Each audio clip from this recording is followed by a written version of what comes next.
Today on the Ask Brady Show, we talk about McDonald's, McNuggets, McChickens, McGriddles, and why you want to be a branded house and not a house of brands.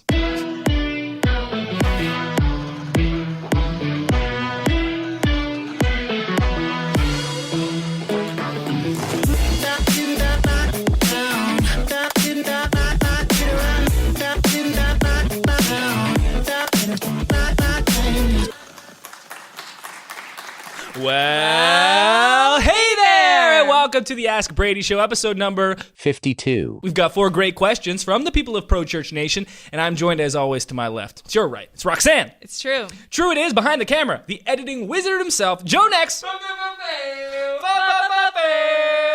the man with the cam, Alex Mills. Thanks. It's not really as special as it sounds because I work here, but I'm here. Roxanne, take us away with the first question. All right. The first question comes from Anthony, and he sent in a video. Okay, Brady. So here it is. I have been communications director for a church for 2 years now, and over the past 2 years, I have worked really hard to get our brand to be as good as it can be and stick to branding. And this is the first time in the church's 50-year history that they've had anybody come in and have a team that does graphic design work and does all those things that a communication department brings in. And today is the first time that I was met with pushback from our women's department. They have taken it upon themselves to design their own flyers and want to kind of get away from the brand guide in colors and that look. We push to try to have a more modern look and everything kind of be clean line and seamless. But the fonts they're wanting more curved fonts and a lot of the fonts that we wouldn't use. So my question is this: what do we do with that particular ministry? It's a women's ministry. Now for our children's department, we have gone to doing Covenant Kids. That used to have a different name, and for me, even first coming, that was a weird way to do things for the name that they had. So we changed that to the kids, to Covenant Kids. So with our women's ministry, they're wanting to do something like Attractive by Design. I'm not that happy with it. Not sure how to go about it. Do we stick with the program and say, no, we've got to have Covenant Women? Or do we go and we create their own brand guide and create their own logo so that everything stays cohesive in that ministry? Thanks for taking the time to answer the question. I look forward to hearing the answer. Hey, thanks for your question, Anthony. This is a struggle for so many churches and leaders, so you are not alone. And this is something that I've personally run into and experienced. The first thing, you asked the question, should we fight to keep our consistent branding, Covenant Women, or should we cede the power to the women and go with Attractive by Design? And I highly recommend and encourage you to keep fighting the good fight and keep with Covenant Women, Covenant Kids, Covenant Church. What you're hitting on is the idea and difference between a house of brands and a branded house. This is something that we talk about all the time. You as a church want to be a branded house. When you're a branded house, that speaks to so many great things: unity, consistency, and clear communications. Let me ask you, Roxanne, if you did not know, thanks to Anthony's question, what Attractive by Design was, what would you think it was? I don't know, maybe a magazine. Oh, nice. Or like a blog. I was thinking a salon.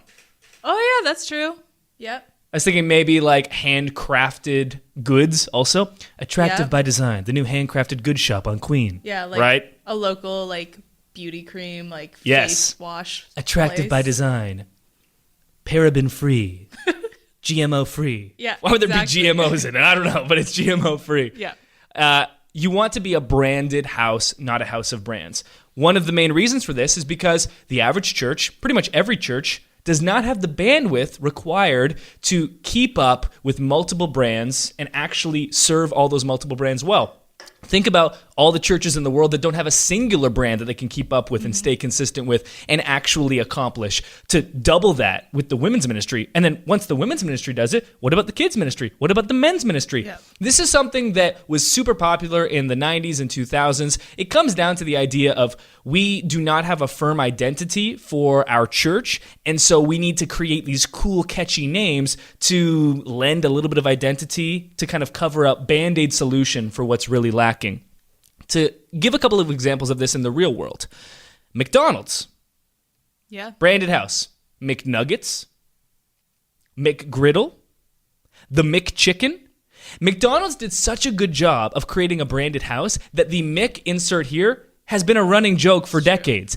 They Also, did. Go ahead. the amount of times I go to Dairy Queen, I'm like, McFlurry? Blizzard? McDonald's did such an amazing job creating a branded house that we've all made the joke, yeah, can I have McNuggets and some McBarbecue sauce? We think we're so clever, right? Yeah. McDonald's is not the only one. iMac, iPod, iPad. Apple came out with the insert technological device here, and that took off. So much so that I remember when I was first becoming a parent, we were shopping for kids' clothes, and we came across one of those like parody graphic tees, but for kids, and it was like, I poop. And I will never forget that because I hated it to my core. But that was a shirt that was worth and warranted creation because people bought it all because Apple had created an amazing branded house. And Apple has since, that's lasted, a good 10, 15 years, and they're starting to move away from it. They rebranded, iTunes now as Apple Music. Yep. They've got Apple Podcasts. They have the Apple Watch. They have the Apple TV. And that is a direct parallel to Covenant Kids, Covenant Men, Covenant Women, Covenant Church. A branded house creates unity. It creates clear communications, and by working and operating under a single brand, you have the bandwidth and the ability to maintain it and actually do it well. If it's difficult enough for McDonald's and Apple to create multiple brands, you've got to ask yourself, what makes us think that we can do it? Mm-hmm. So clearly, I think the answer of what you should do is black and white. There's nothing that would convince me that Attractive by Design, which, by the way, going forward in every single promotion and announcement will be referred to as this. Attractive by Design, the women's ministry, you will have to add a disclaimer until the end of time because Attractive by Design literally explains nothing. You'll always have to add that disclaimer, which just means call it what it is. Call it what it is. This is what you want to do. Now, when it comes to navigating the relationship between the women's ministry and it's always difficult because likely what's happening in your situation, we've seen the video, we saw your face, we know your age. This happens in so many churches. The person that's in charge of the creative, the tech, the digital, is usually a lot younger than the person that's in charge of the men's and women's ministry. Mm-hmm. And so they might be looking at you, and I don't know the relationship dynamic, and this could be untrue, but it's true in a lot of cases. They could be looking at you and simply being like, we know better than this young man. And what's sad is that they're not letting you do your job. You're not going into Attractive by Design and saying, look, I know that you're hosting a salon night. You shouldn't. You should instead host a basket weaving night. Are we? That would go over well. Going into stereotypes? Yes. What should a women's ministry do, Roxanne? Not basket weaving. Break me out of the stereotype. Sure. Okay, instead of yoga nights, we are going to do... Yoga night might actually not be bad. Okay, great. All right, break the stereotype. We got something that women might like. Of course, bringing yoga into the church is blasphemy, but aside from that. So now they're infringing on what you do best. What they're saying, what they're implicitly saying, perhaps explicitly saying, is you do not know how to brand or how to do digital communications. We must do it for you.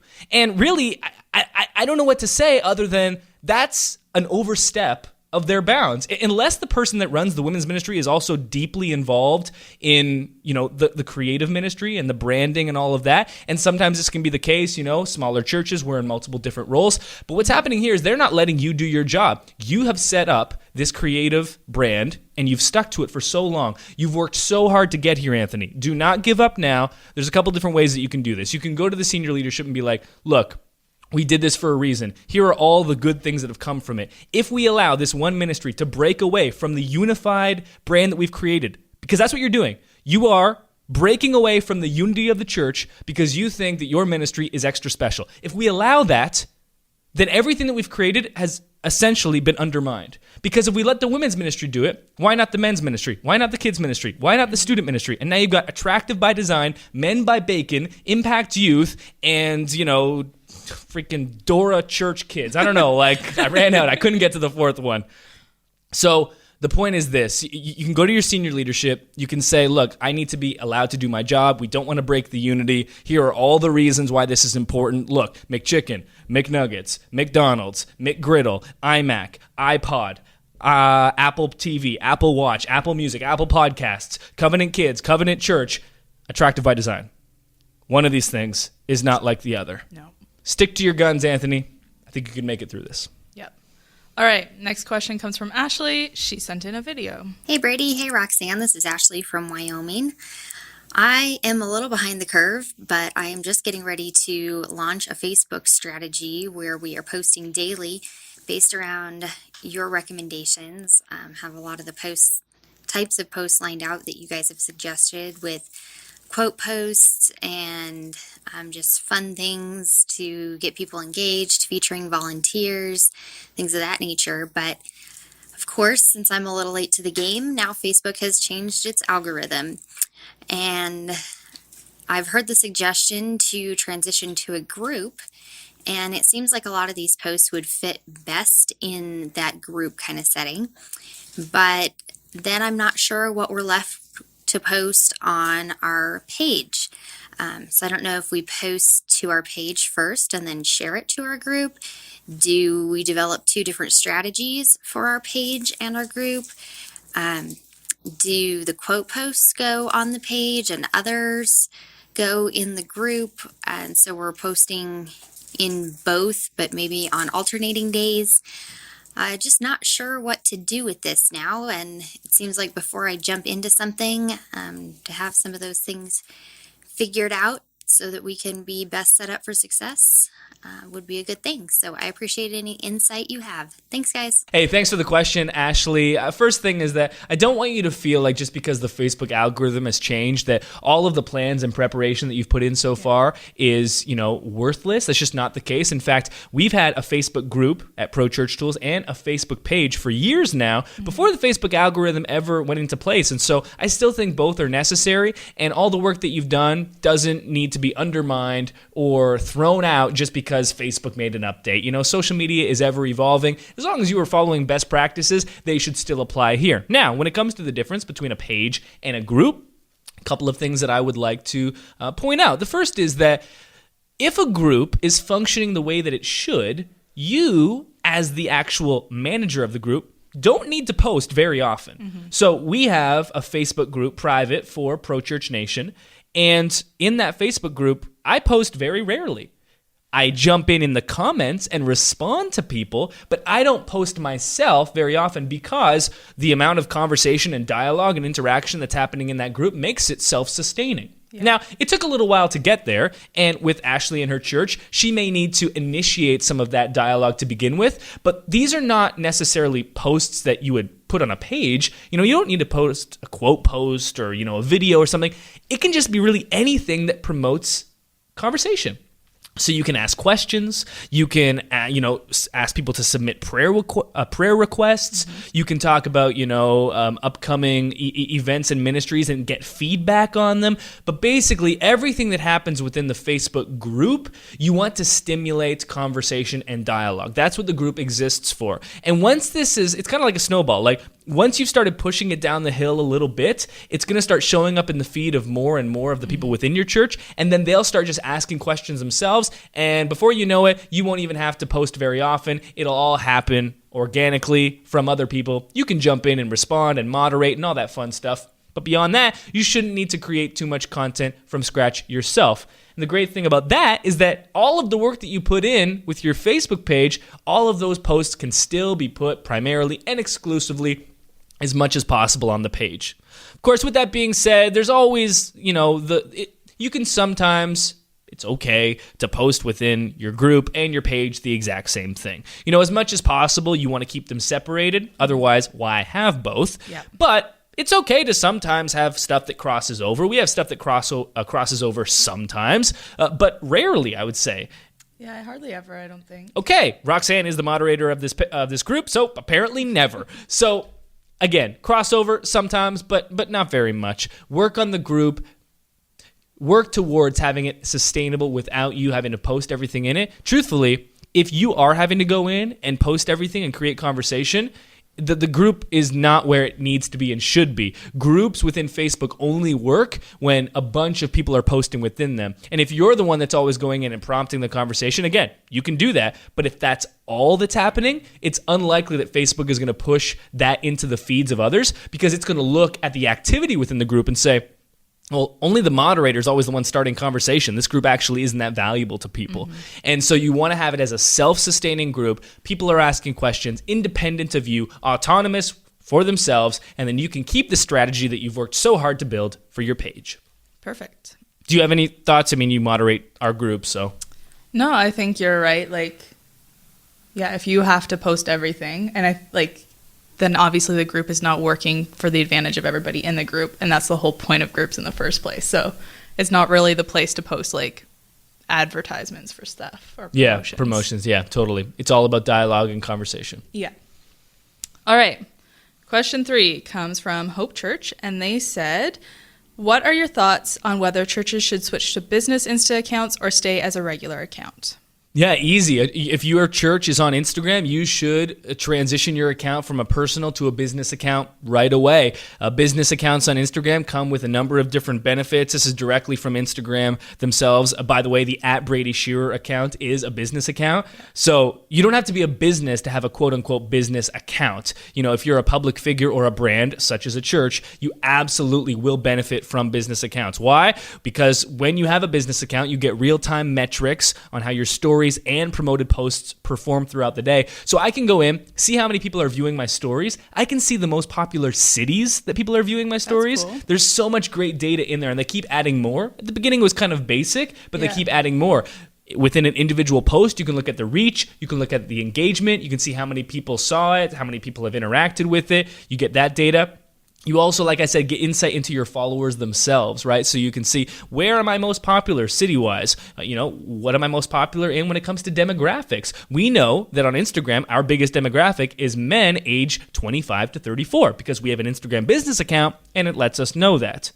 So, another great reason. Finally, you can add information about your company like business hours, location, and phone number to your actual profile. So if you go to the @Brady Shearer profile, you'll see the address for our Pro Church Tools offices, because when you are a business account, they want you to add that information so that when someone wants to contact your business, or in this case your church, people are able to do so. All 3 of these things only available within an Instagram business account, all highly, highly helpful for churches. Oh, and by the way, it's free. Costs you nothing to change your account. So if you haven't already, Hope Church and any other church listening, go in. Only good things can happen. It's only for your benefit. I feel like they've really upped the benefits of the business account. Because before it was really basic. You were just a business account and there was nothing else to it. But now I feel like there's actual value to having a business account. Question. Why do you think I originally changed the @Brady Shearer personal account to the @Brady Shearer business account? Trivia. Why do you think I made the change? To get ahead of the curve. To get the swipe up feature in Instagram stories. Of course. And I was foiled, and I still don't have it. What is this world come to? Give me swipe up. Every time I post an Instagram story of Pro Church Daily, I'm like, awesome episode of Pro Church Daily. Link in bio. It's so depressing. Give me the swipe up. Insider knowledge, we're actually trying to get the Story Tape account to have the swipe up feature before Brady's account. And it will happen, and I'm going to be crushed. I'm just going to quit the gram. All right, last question comes from Matt, and he says, what do you do for design inspiration when you just can't make it happen? It's a great question, Matt. 3 websites that I frequent again and again and again. 3 different websites. The first is behance.net, and Behance is a giant portfolio where designers, just showcase their work. I love to, scroll through that, look to see what's trending, what people are working on. And I also love to kind of expand beyond my own industry, right? Like when you are stuck in a rut, a lot of the times it's because you're seeing the same thing over and over again, and you've tried it, but you want to innovate beyond that. And sometimes it's because we as churches and leaders and pastors within churches, we're just only seeing what other churches are doing. And one of the easiest ways to break out of that rut is to expand your horizon to different industries. We talked about this on an episode of Pro Church Daily this week, looking at what the fitness industry is doing on Instagram and finding out how we can apply that to our church Instagram accounts. And a lot of the times it happens where you find the intersection between what is foreign to you, meaning you haven't seen it before because it's not something that is in your industry very prevalent. The intersection between what's foreign but also what's proven. If something's on a Behance, if every Instagram fitness guru and influencer is doing that, it means it's working, but you aren't bringing that into your world yet. That's the perfect intersection. Foreign because it's unknown to you. Now you're inspired because it's brand new. It's like when you get a new piece of gear and you're like, I will now be the greatest cinematographer because my camera can shoot 4K. And then your wife leans over and goes, yeah, but sweetie, you're still the same person. I'm like, hey, the camera's better. It's all different. The camera's different. I'm a new person. Get on board. You got a new husband. He's better at filming. Something about new gear. Same thing when it comes to new inspiration. So Behance.net is a great website to do that. Another one, Dribbble.com. Dribbble is spelled with 3 B's. Dribbble.com. Interestingly, on Dribbble, all of our designers, so the designers that built Nucleus, the designers that did Storytape, all of our designers submit their material to Dribbble, so you can see from our designers, like the original mocks for Nucleus and Storytape, if you search for that. Dribbble is amazing. I think Dribbble is an invite-only platform, and that's a way that they are able to keep the quality so high. Right. You don't just have like trash that's being submitted. Everything is like, it's got to hit a certain standard. Like, I don't think anything I make would be allowed on Dribbble. Right. Like, it's that high standard. And then the final one is Creative Market. So Creative Market, I believe it's either .net or .com. Unlike the other two platforms, Behance and Dribbble, Creative Market isn't a portfolio site. It's a site that actually sells tens upon tens of thousands of digital resources. So fonts, but also like mock-ups, like actual templates inside of Photoshop that you can download. And the reason that I mention this is because it's probably the most high-quality marketplace that exists out there. There are others, like a VideoHive.net or a GraphicRiver.net, the Envato network. Envato Elements is pretty good, but Creative Market was the first to create such a volume of templates and digital assets that were actually very high quality. And what's great about this is that I'll often search through that for inspiration. Why Creative Market has an advantage over something like a Behance or a Dribbble is you can search through for inspiration, and then if you like it, you can buy it and download it, and then you can actually implement it within your own designs. Perfect. So those are the 3 platforms to check out. Highly recommended. Again, reach beyond your industry. Expand your horizons. Go somewhere where you haven't gone before. Check out what the fitness people are doing with design. Check out what the food networks are doing with design and the influencers inside of the nutrition space and inside of the vegan space and inside of... Okay, I'm now just getting stuck into different subgroups of food.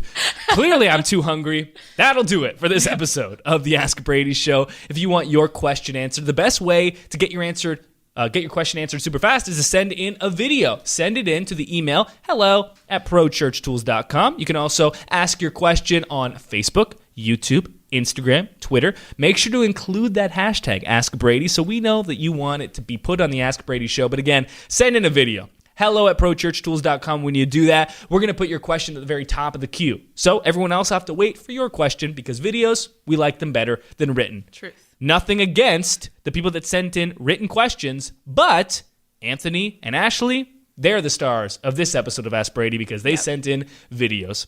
Thanks for watching this 52nd episode of the Ask Brady Show. We love you, Pro Church Nation. Couldn't do this without you. Wouldn't do this without you. Go seize the 167 hours beyond your Sunday service. We'll see you next time.